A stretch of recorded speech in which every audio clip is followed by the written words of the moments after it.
这是一个当时候一个针灸师他出来做一个示范说他现场他是有颈项疼痛，他的疼痛呢主要是在这一个区域 ，OK， 然后汤老师就问现场的人，那有多少人有这个颈项的问题？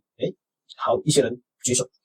然后汤老师就说他每一天他的诊所里面有5到10个人有这样的一个问题 ，OK， 那其实天穴平衡针法呢，它是3个步骤，就是针刺1、2、3，那针刺1呢，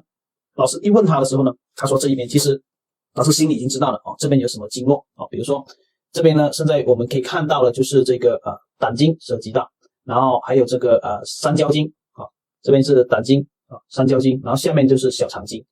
所以呢有这3条经络涉及，可能还有他没有讲到前面，如果讲到前面的话呢，这个就有这个缺盆就是这个我们叫什么经这个胃经。那现在呢，我们大概知道这样一比，很多人有这个肩痛，颈项疼痛涉及到肩痛 ，OK， 就在这一边，这边就是病经。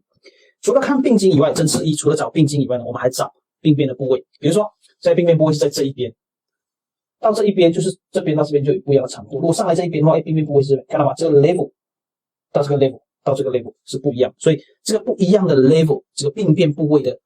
level 也是很重要的。